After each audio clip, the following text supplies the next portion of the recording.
মৰমৰ ছাত্ৰ-ছাত্ৰীসকল, আজি মই ৬ষ্ঠ শ্ৰেণীৰ সমাজ বিচিত্ৰা কিতাপখনৰ ২ নম্বৰ পাঠত থকা সময় মণ্ডল আৰু মানচিত্ৰ এই পাঠটোৰ অনুশীলনীত থকা প্ৰশ্নবিলাকৰ উত্তৰ লিখি দিম। তোমালোকে উত্তৰবিলাক ধুনীয়াকৈ লিখি ল'বা আৰু মোৰ চেনেলটো ছাবস্ক্ৰাইব কৰি ল'বা।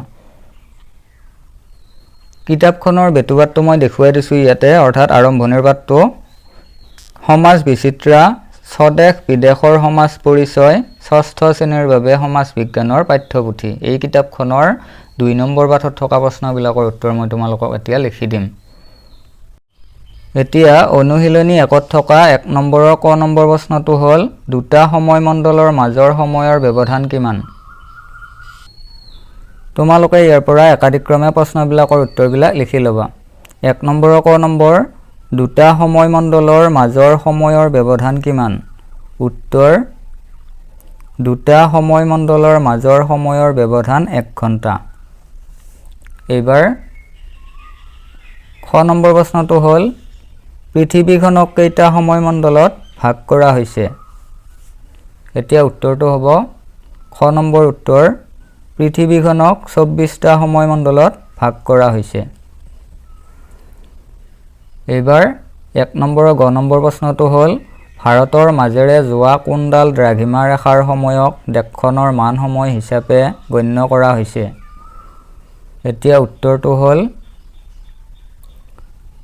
১ নম্বৰৰ গ নম্বৰ উত্তৰ, ভাৰতৰ মাজেৰে যোৱা ৮২ ডিগ্ৰী ৩০ মিনিট পূব দ্ৰাঘিমা ৰেখাৰ সময়ক দেশখনৰ মান সময় হিচাপে গণ্য কৰা হৈছে।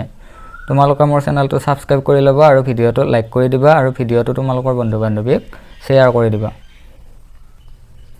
এইবাৰ অনুশীলনী ১ত থকা ২ নম্বৰ প্ৰশ্নটো হ'ল সময় মণ্ডল কেনেকৈ গণনা কৰা হয়? উত্তৰটো তোমালোকে ইয়াৰ পৰা লিখি ল'বা। প্ৰশ্নটো মই আকৌ এবাৰ পঢ়ি দিম। অনুশীলনী ১ ২ নম্বৰ প্ৰশ্ন, সময় মণ্ডল কেনেকৈ গণনা কৰা হয়? উত্তৰটো হ'ল মুখ্য দ্ৰাঘিমা ৰেখাৰ সময়ৰ লগত প্ৰতি ১৫ ডিগ্ৰী দ্ৰাঘিমাংশৰ মূৰে মূৰে ১ ঘণ্টা যোগ বা বিয়োগ কৰি সময় মণ্ডল গণনা কৰা হয়। এইটো হৈছে মুখ্য দ্ৰাঘিমা ৰেখাৰ মান ০ ডিগ্ৰী, সেইকাৰণে ইয়াতে ওচৰতে ০ ডিগ্ৰী বুলি লিখি দিয়া আছে।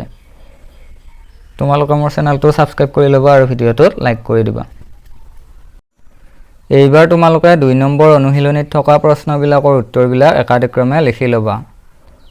অনুশীলনী ২ ১ নম্বৰৰ ক নম্বৰ প্ৰশ্নটো হ'ল মানচিত্ৰৰ উপাদান কেইবিধ আৰু কি কি? এতিয়া উত্তৰটো হ'ব ১ নম্বৰৰ ক উত্তৰ, মানচিত্ৰৰ উপাদান ৪ বিধ। উপাদান কেইটা হ'ল ১ নম্বৰ দিশ, ২ নম্বৰ দূৰত্ব, ৩ নম্বৰ অৱস্থান আৰু ৪ নম্বৰ সাংকেতিক চিহ্ন। তোমালোকে যদি মোৰ চেনেলটো ছাবস্ক্ৰাইব কৰা নাই তেনেহ'লে চেনেলটো ছাবস্ক্ৰাইব কৰি ল'বা আৰু ভিডিঅ'টো লাইক কৰি দিবা। এইবাৰ ১ নম্বৰৰ খ নম্বৰ প্ৰশ্নটো হ'ল প্ৰধান দিশ ৪টা কি কি? এতিয়া উত্তৰটো হ'ব প্ৰধান দিশ ৪টা হ'ল উত্তৰ, দক্ষিণ, পূব আৰু পশ্চিম। ইয়াৰ পিছত ১ নম্বৰৰ গ নম্বৰ প্ৰশ্নটো হ'ল মানচিত্ৰৰ মাপনি বুলিলে কি বুজা? এতিয়া উত্তৰটো হ'ব গ নম্বৰ উত্তৰ, ভূপৃষ্ঠৰ প্ৰকৃত দূৰত্বক মানচিত্ৰত এটা নিৰ্দিষ্ট অনুপাতত হ্ৰাস কৰি দেখুওৱা হয়। ভূপৃষ্ঠৰ ওপৰৰ প্ৰকৃত দূৰত্বক মানচিত্ৰত যি অনুপাতত হ্ৰাস কৰি দেখুওৱা হয় তাকেই মানচিত্ৰৰ মাপনি বোলে। কিতাপত যেনেকৈ আছে সেনেকৈয়ে ইয়াতে লিখা হৈছে, গতিকে উত্তৰটো এনেকৈয়ে লিখিবা। এইবাৰ ২ নম্বৰ প্ৰশ্নটো হ'ল কিছু ক্ষেত্ৰত গোলকতকৈ মানচিত্ৰ কিয় বেছি সুবিধাজনক? উত্তৰটো ইয়াৰ পৰা লিখি ল'বা। ইয়াতে ধুনীয়াকৈ লিখা আছে। ২ নম্বৰ প্ৰশ্নটো পঢ়ি দিছোঁ মই আকৌ এবাৰ। কিছু ক্ষেত্ৰত গোলকতকৈ মানচিত্ৰ কিয় বেছি সুবিধাজনক? উত্তৰটো হ'ল কিছু ক্ষেত্ৰত গোলকতকৈ মানচিত্ৰ বেছি সুবিধাজনক কিয়নো গোটেই পৃথিৱীখনৰ বিষয়ে একেলগে অধ্যয়ন কৰাৰ ক্ষেত্ৰতহে গোলকটো উপযুক্তভাৱে ব্যৱহাৰ কৰিব পাৰি। কিন্তু মানচিত্ৰৰ জৰিয়তে পৃথিৱীৰ কোনো এটি বিশেষ অংশৰ বিষয়ে অৰ্থাৎ কোনো দেশ, ৰাজ্য জিলা চহৰ বা গাঁও আদিৰ বিষয়ে বিতংকৈ অধ্যয়ন কৰিব পাৰি।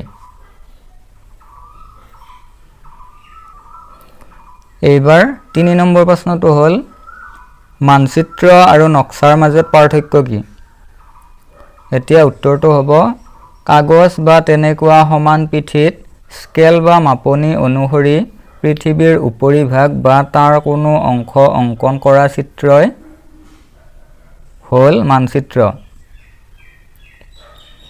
আনহাতে ডাঙৰ মাপনিৰ সহায় লৈ অংকন কৰা সৰু ঠাই এখনৰ চিত্ৰই হ'ল নক্সা। তোমালোকে মোৰ চেনেলটো ছাবস্ক্ৰাইব কৰি ল'বা আৰু ভিডিঅ'টো লাইক কৰি দিবা আৰু ভিডিঅ'টো তোমালোকৰ বন্ধু বান্ধৱীক শ্বেয়াৰ কৰি দিবা। এইবাৰ 2 নম্বৰ অনুশীলনীত থকা 4 নম্বৰ প্ৰশ্নটো হ'ল মানচিত্ৰ অধ্যয়নৰ ক্ষেত্ৰত সাংকেতিক চিহ্নবোৰে কিদৰে সহায় কৰে লিখা। কিদৰে সহায় কৰে? এতিয়া উত্তৰটো হ'ব মানচিত্ৰত কোনো এখন ঠাইৰ ঘৰ দুৱাৰ ৰাস্তা ঘাট দলং গছ গছনি ৰেলপথ পুখুৰী কুঁৱা খেতিপথাৰ আদি উপাদানবোৰ প্ৰকৃত ৰূপত আঁকি দেখুৱাব নোৱাৰি। গতিকে এই তথ্যবোৰ বিভিন্ন আখৰ ৰং ৰেখা চিহ্ন আদিৰে দেখুওৱা হয়।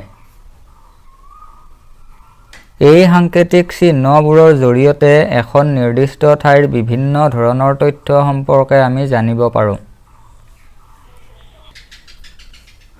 ইয়াৰ পৰা তোমালোকে উত্তৰবিলাক লিখি ল'বা আৰু ইয়াতে ধুনীয়াকৈ উত্তৰবিলাক লিখা আছে। তোমালোকে যদি মোৰ চেনেলটো এতিয়ালৈ ছাবস্ক্ৰাইব কৰা নাই তেনেহ'লে চেনেলটো ছাবস্ক্ৰাইব কৰি ল'বা আৰু ভিডিঅ'টো লাইক কৰি দিবা আৰু ভিডিঅ'টো তোমালোকৰ বন্ধু বান্ধৱীক শ্বেয়াৰ কৰি দিবা আৰু মোৰ ভিডিঅ'বিলাক তোমালোকে চাই থাকিবা। মই এটা এটাকৈ সদায়ে ভিডিঅ' বনাওঁ, সদায়ে ভিডিঅ' আপলোড দিওঁ তোমালোকৰ কাৰণে। গতিকে তোমালোকে ভিডিঅ'টো লাইক কৰি দিবা আৰু চেনেলটো ছাবস্ক্ৰাইব কৰি ল'বলৈ নাপাহৰিবা।